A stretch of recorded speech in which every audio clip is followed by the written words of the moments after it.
यार अगर मैं तुम्हें ये फोटो दिखाऊं तो तुम देखते ही बोलोगे कि इस फोटो को तो डिलीट कर देना चाहिए। क्या बोला तूने? क्योंकि इस फोटो के ना ही कलर अच्छे हैं और ना ही ये देखने में अच्छी लग रही है, और अब इसको बंदा कोई एडिट करेगा भी तो क्या ही एडिट करेगा। एंड क्या हुआ अगर मैं तुम्हें ये बोलूं कि इस फोटो को मैंने एडिट करके यहाँ से यहाँ पहुंचा दिया, वो भी सिर्फ एक क्लिक में। सिंगल क्लिक में तो नहीं, लेकिन इसके पीछे एक प्रोसेस है और वही प्रोसेस हम डिस्कस करेंगे इस वीडियो में। Hi, welcome back to editing series part number 5। 90% लोग अपनी फोटो एडिटिंग के अंदर इस सीक्रेट सॉस को यूज ही नहीं कर रहे और उन्हें पता ही नहीं है। What?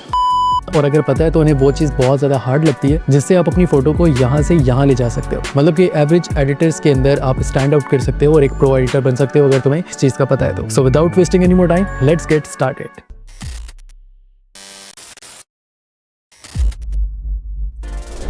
देखो, सबसे पहले हम आसान लफ्जों में समझने की कोशिश करते हैं कि मास्किंग होता क्या है। इसको हम छोटी सी एग्जांपल से समझते हैं। मान लो आप अपने घर में, अपने कमरे के अंदर या अपने किसी भी एक वॉल के ऊपर आप पेंट कर रहे हो। अब उस वॉल के अंदर हो सकता है कि आपकी विंडो भी हो, उस वॉल के अंदर हो सकता है कि आपका डोर भी है, लाइट के स्विचेस वगैरह होंगे, ठीक है, फैन का स्विच होगा। तो आप ऐसा नहीं करोगे कि ब्रश उठा के आप सारा ही पेंट कर दोगे, सारा नीला पीला कर दोगे, बल्कि आप क्या करोगे, जो इलेक्ट्रिक बोर्ड्स हैं आपके, जो लाइट्स के स्विचेस हैं, उनको आप मास्क करोगे। उनके ऊपर आप न्यूज़पेपर वगैरह लगा के उसको सेपरेट कर सकते हो, या उसके अलावा मास्किंग टेप होती है तो मास्किंग टेप आप लगा के उसको जो है वो मास्क करोगे एंड देन अपनी वॉल के ऊपर पेंट करोगे ताकि आपका पेंट जो है वो बहुत ज़्यादा सेफ हो और जो बाकी चीज़ें हैं उनके ऊपर आपका पेंट ना लगे। तो एग्जैक्टली यही कॉन्सेप्ट जो मास्किंग का है वो फोटो एडिटिंग के अंदर भी है। फोटो एडिटिंग के अंदर मास्किंग का मतलब है कि आप टारगेटेड एडिटिंग कर रहे होते हो किसी भी स्पेसिफिक जगह पे, स्पेसिफिक पर्सन के ऊपर, स्पेसिफिक ऑब्जेक्ट के ऊपर, ताकि जो भी एडजस्टमेंट आप अप्लाई कर रहे हो वो उसी स्पेसिफिक सब्जेक्ट के ऊपर हो, उसी पर्टिकुलर एरिया के अंदर हो, वो आपकी पूरी फोटो के अंदर अप्लाई ना हो। सो आई होप कि आपको ये मास्किंग का मतलब तो समझ आ गया होगा। और अब हमने इसको यूज़ कैसे करना है या अपनी फोटो एडिटिंग के अंदर अप्लाई कैसे करना है, वही सारी चीजें हम देखने वाले हैं इस वीडियो के अंदर। तो फर्स्ट ऑफ ऑल मैं अपनी एक फोटो सेलेक्ट कर लेता हूं और आपको दिखाता हूं कि आपने मास्किंग कैसे करनी है। अच्छा, यहाँ पर मैं बताते चलूं कि मैंने अपने चैनल के ऊपर ऑलरेडी जो है वो 4 to 5 पार्ट्स अपलोड किए हैं लाइटरूम के बारे में। अगर आपको बेसिक्स का नहीं पता तो पहले वो पार्ट भी देख सकते हैं। अगर आपको कलर करेक्शन या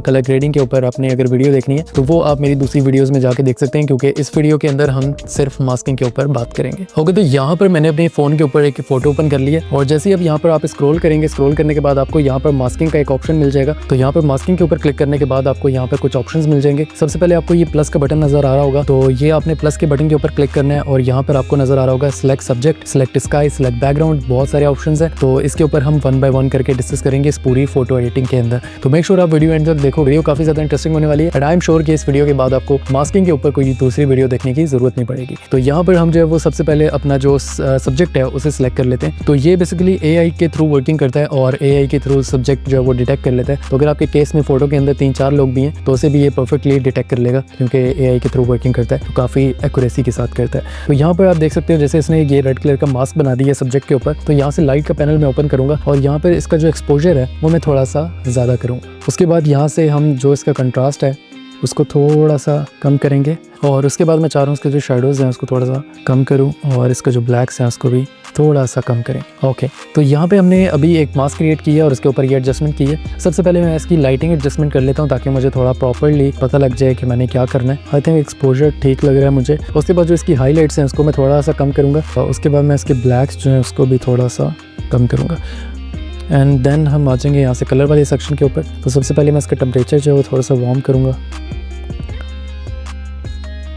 आई थिंक इतना बहुत है। और इसका जो टेंट है उसको भी हम थोड़ा सा, तो टेंट को भी हमने थोड़ा सा सेट किया है, इतना सही लग रहा है। वाइब्रेंस भी हम थोड़ी सी इसकी इंक्रीज़ करेंगे।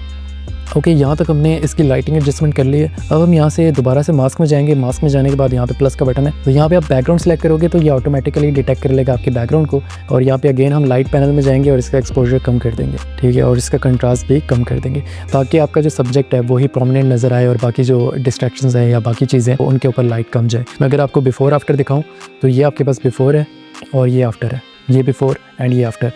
और अभी हमने जस्ट थोड़ी सी एडिटिंग की है, इसके ऊपर 2 मास्क क्रिएट किए हैं तो ये यहाँ तक एडिट हो गई है। आप चाहो तो इसमें बहुत सारी क्रिएटिविटी कर सकते हो, जैसे कि मैं आपको मज़ीद दिखाता हूँ कि यहाँ पर आप दोबारा अगेन मास्क वाले पैनल में जाएंगे और यहाँ पे प्लस का बटन क्रिएट करने के बाद आपने यहाँ से लीनियर ग्रेडियंट सेलेक्ट करना है। अब इससे होगा ये कि आप यहाँ पे लीनियर ग्रेडियंट ऐसे जो है वो सिलेक्ट करके यहाँ पे थोड़ा सा यहाँ पे शेडो ऐड कर सकते हो। जैसे यहाँ पर मैंने ग्रेडियंट ऐड किया और इसके बाद मैं यहाँ से इसका एक्सपोजर जो है वो कम करूँगा, तो आप देख सकते हो यहाँ पे जो लाइट है वो कम हो रही है। ठीक है, अब मास्क में मैं दोबारा जाऊँगा और यहाँ पर एक और प्लस का बटन क्रिएट करके यहाँ पर अब रेडियल ग्रेडियंट सेलेक्ट करूँगा। इससे ये होगा कि आप सर्कल में मास्क क्रिएट कर सकते हो। ठीक है, इस तरह आप सर्कल में मास्क क्रिएट कर सकते हो। अब मैं ये चाह रहा हूँ कि जो मेरा सब्जेक्ट है वो इस मास्क के अंदर सेलेक्ट ना हो। अब देखो यहाँ पर ना मैंने एक ये रेडियल ग्रेडियंट जो है वो सिलेक्ट तो कर लिया है, लेकिन अब मैं चाह रहा हूँ कि मेरा जो सब्जेक्ट है वो सिलेक्ट ना हो। ठीक है, वो डीसिलेक्ट हो जाए, मतलब ये जो रेडियल है वो मेरे सिर्फ बैकग्राउंड के अंदर सिलेक्शन रहे। तो मैं क्या करूँगा, आपको यहाँ पर छोटे से प्लस और माइनस का ये ऑप्शन नजर आ रहा होगा, तो आप माइनस वाले पॉइंट पे क्लिक करोगे तो यहाँ पर देखो एक ऐड का ऑप्शन आ रहा है और सब्ट्रैक्ट का ऑप्शन आ रहा है। तो सब्ट्रैक्ट वाले ऑप्शन पे क्लिक करके आपने सिलेक्ट सब्जेक्ट कर देना, तो आपका जो सब्जेक्ट है माइनस हो जाएगा इस रेडियल ग्रेडियंट में से। ठीक है, अब ये देखो ये जो आपका ग्रेडियंट है वो सिर्फ बैकग्राउंड में क्रिएट हुआ है, जो आपका सब्जेक्ट है वो इसमें से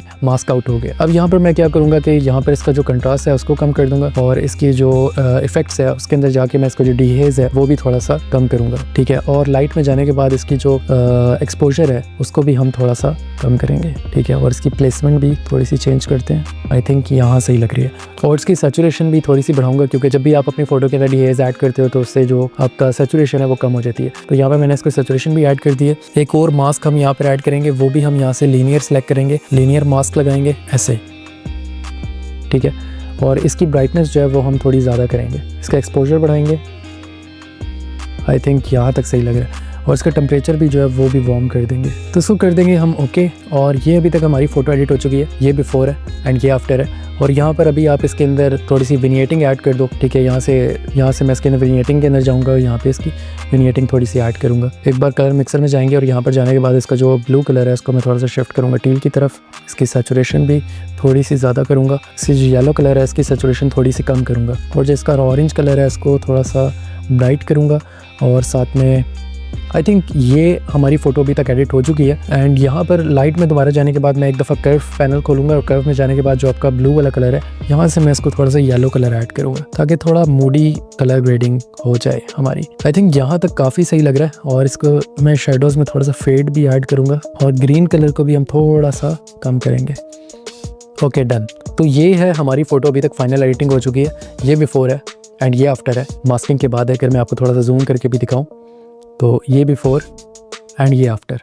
तो इस तरह से मास्किंग करके आप अपनी एडिटिंग के अंदर मजीद जान डाल सकते हो, उसको मजीद अच्छा बना सकते हो, जैसे कि आज मैंने आपको एग्जांपल बताया। तो अभी ट्राई करो। ठीक है, ये इतना सिंपल नहीं है, थोड़ा प्रैक्टिस से करोगे तो आपको ये समझ आ जाएगी। तो अगर आपने मास्किंग को एक बार पकड़ लिया तो फिर आपको किसी भी महंगे इक्विपमेंट की जरूरत नहीं पड़ेगी। आप अपने लो बजट फोन से भी अच्छी फोटोज क्लिक करके आप उसको जो है वो अच्छा एडिट कर सकते हो और उसको बहुत ज़्यादा क्रिएटिव बना सकते हो। और अगर आप किसी को दिखाओगे तो वो यही कहेगा कि ये आपने जो है वो किसी DSLR से या किसी महंगे कैमरे से क्लिक किया, क्योंकि इस तरह की फोटोज क्लिक करना या इस तरह की चीज़ें जो है वो हर टाइम परफेक्ट लाइटिंग आपको नहीं मिलती है। आपने एडिटिंग के अंदर उसको परफेक्ट बनाते हो तो उसके अंदर जितनी भी कमी है उनको पूरा करके आप उस फोटो को परफेक्ट बनाते हो एडिटिंग के अंदर। तो एडिटिंग इसलिए बहुत ज़रूरी है। और नेक्स्ट पार्ट अगर आपको जल्दी चाहिए तो नीचे कमेंट कर देना पार्ट 6, और जितना ज़्यादा कमेंट्स आएंगे उतना जल्दी नेक्स्ट पार्ट में लेके आऊँगा। तो आज की वीडियो में इतना ही, वो मिलते हैं आपसे नेक्स्ट वीडियो में। तब तक अपना ख्याल रखिए। Take care, see you in the next video. Good bye.